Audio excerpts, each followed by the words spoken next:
अवध पंच में मधुकर उपाध्याय का राम राम भैया। आज चर्चा करते हैं महंगाई की। पता नहीं किस वजह से और समाज में कब से ये रवायत चली आ रही है कि महंगाई एक औरत का नाम है और इसीलिए उसको डायन कहते हैं। वो चाहे गाना गा रहे हो चाहे बातचीत कर रहे हो, महंगाई हमेशा डायन होती है। लेकिन सरकार इससे सहमत नहीं है। सरकार को पता नहीं किसी बात से रार होगा कि वो महंगाई को महिला नहीं मानती। और एक तरह से ये अच्छा भी है कि उसमें लिंग भेद के आधार पर सरकार महिलाओं को दोषी नहीं बनाना चाहती महंगाई के लिए। तो सरकार क्या मानती है? महंगाई तो है, ज़मीन पर है, सबके सामने है, सब पर उसका असर होता है, दिखता भी है, लेकिन वो खुद कहीं दिखाई नहीं पड़ती। तो अगर वो दिखाई नहीं पड़ती महंगाई, तो सरकार के हिसाब से वो भूत है। जो है तो सबके सर पर सवार है, उसका नंगा नाच होता है महंगाई का, लेकिन दिखता नहीं। वो सरकार को यही शायद अच्छा लगता है कि एक ऐसी चीज़ है जो दिखाई नहीं पड़ती है। और दूसरी बात यह है कि सरकार के हाथ में एक चाबुक जैसी कोई चीज़ होती है जिसको वो जब तक फटकार कर महंगाई को कुछ आगे पीछे दाएं बाएं घुमा सकता है, भूत को कुछ हद तक नियंत्रण में रख सकता है। तो सरकार जब ये प्रयास करती है तो वो लंगोटी पहने हुए भूत, सरकार उसकी लंगोटी खींच लेती है और लोगों को लगता है कि चलो कुछ नहीं हाथ आया तो लंगोटी ही हाथ आई। मुहावरा इसीलिए बना होगा, भागते भूत की लंगोटी ही भली, यानी जो मिल जाए वही। अब पेट्रोल डीजल का दाम बढ़ रहा था, महंगाई बढ़ रही थी। पेट्रोल डीजल का दाम बढ़ता है तो हर चीज़ का दाम बढ़ जाता है, क्योंकि जिन ट्रकों पर लाद कर उन सामानों को ले जाया जाता है एक शहर से दूसरे शहर, एक जगह से दूसरी जगह, वो पेट्रोल से चलते हैं, डीजल से चलते हैं। अगर पेट्रोल डीजल महंगा हुआ तो अंग्रेजी में इसके लिए एक शब्द है कैस्केडिंग इफेक्ट। तो एक का असर दूसरे पर, दूसरे का तीसरे पर, तीसरे का चौथे पर और अंत में आम आदमी पर। तो अंत में बोझ आम लोगों पर ही पड़ता है, चाहे वो भूत हो चाहे ना हो। महंगाई का यही असर जब ज़रूरत से ज़्यादा निकल जाता है हाथ से और महंगाई बेकाबू होने लगती है, तब सरकार को, और लोग लाख हाय तौबा करते रहे, सरकार नहीं सुनती। सरकार सुनती कब है? जब महंगाई की मार उस पर पड़े। सरकार पर महंगाई की मार पड़ने का मतलब ये नहीं है कि सरकार तेल नहीं खरीद सकती या नमक नहीं खरीद सकती या खाने पीने की चीज़ें नहीं खरीदती। वो खरीद सकती है, उसके पास पैसे हैं। लेकिन आम लोगों को जब ये महसूस होता है कि महंगाई आ गई है और उसका असर हो जाएगा, तो वो असर चुनाव पे दिखने लगता है और यही बात सरकार को खल जाती है। तो सरकार उसी समय अपना चाबुक निकालती है, संटी घुमाती है और वो जैसे जादूगर की एक छड़ी हुआ करती थी, वो घुमा के थोड़ा सा कम कर देती है महंगाई। अब वो पेट्रोल डीजल का दाम बढ़ रहा था लगातार, 30 पैसा 35 पैसा रोज़, लगभग रोज़ ही बढ़ जा रहा था। पता नहीं कैसे जब चुनाव होने को होते हैं, जैसे पश्चिम बंगाल में चुनाव होने के वाले थे, तो वहाँ पेट्रोल डीजल के दाम उतने दिन नहीं बढ़े जब तक चुनाव था। चुनाव ख़त्म होते ही जैसे ही नतीजे आए फिर बढ़ना शुरू हो गया। तो चुनाव से महंगाई का कोई संबंध है कि नहीं है, ये प्रश्न नहीं है, क्योंकि संबंध तो दिख रहा है। सवाल यह है कि वो भूत नहीं दिखता है, क्योंकि सरकार उसे भूत मानती है और भूत दिखाई नहीं पड़ता। तो महंगाई का भूत इस बार जो केंद्र की सरकार थी भारतीय जनता पार्टी की, उसके सिर आ पड़ा।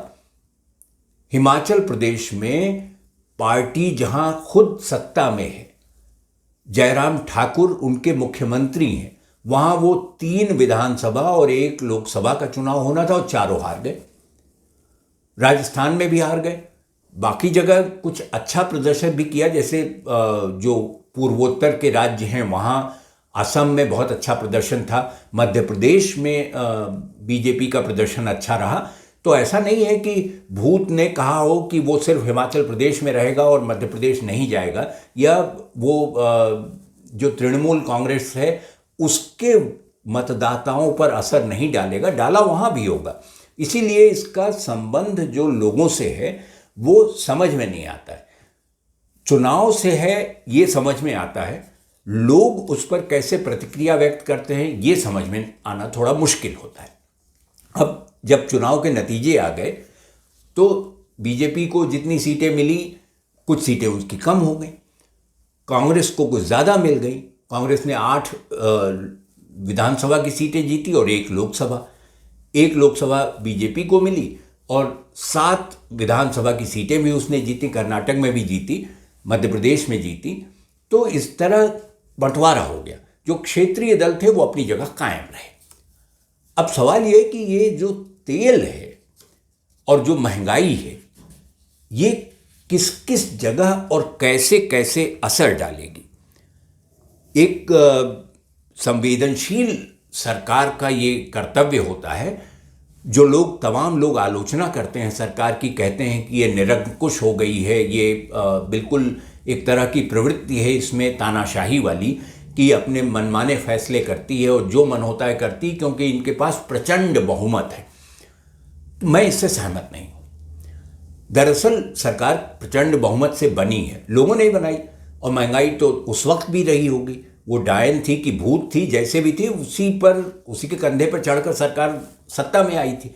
तो उसके पास प्रचंड बहुमत है। लेकिन मैं इस बात से इत्तेफाक नहीं रखता कि सरकार संवेदनशील नहीं है, बिल्कुल है।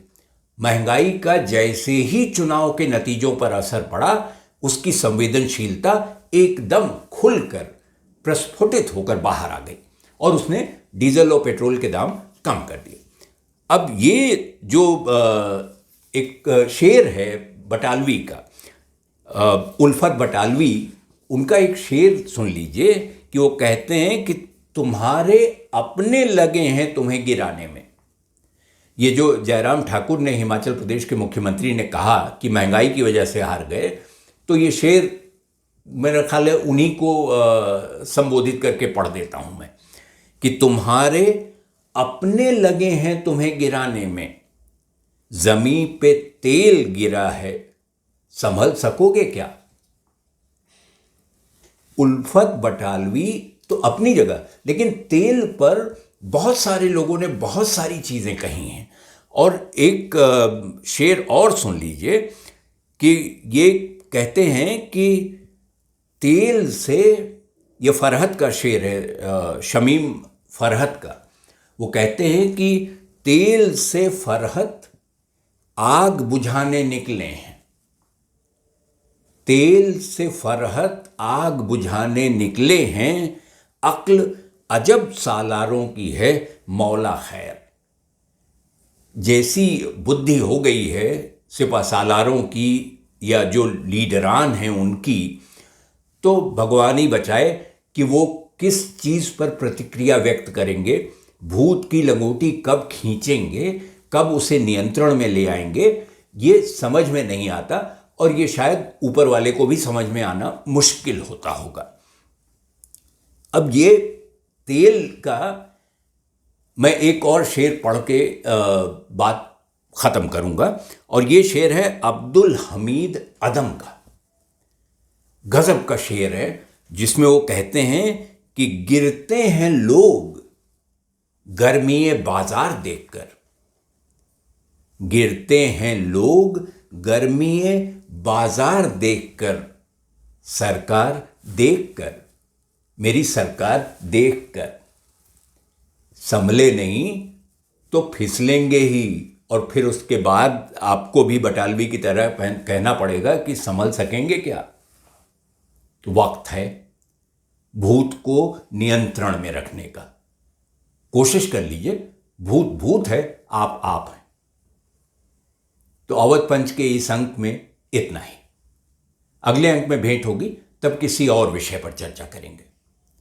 तब तक आप अवध पंच देखते रहिए और हमें लिखिए awadhpanch@gmail.com पर। आपकी प्रतिक्रियाओं का स्वागत रहेगा। तो अगले अंक में आपसे भेंट हो, तब तक के लिए राम राम भैया।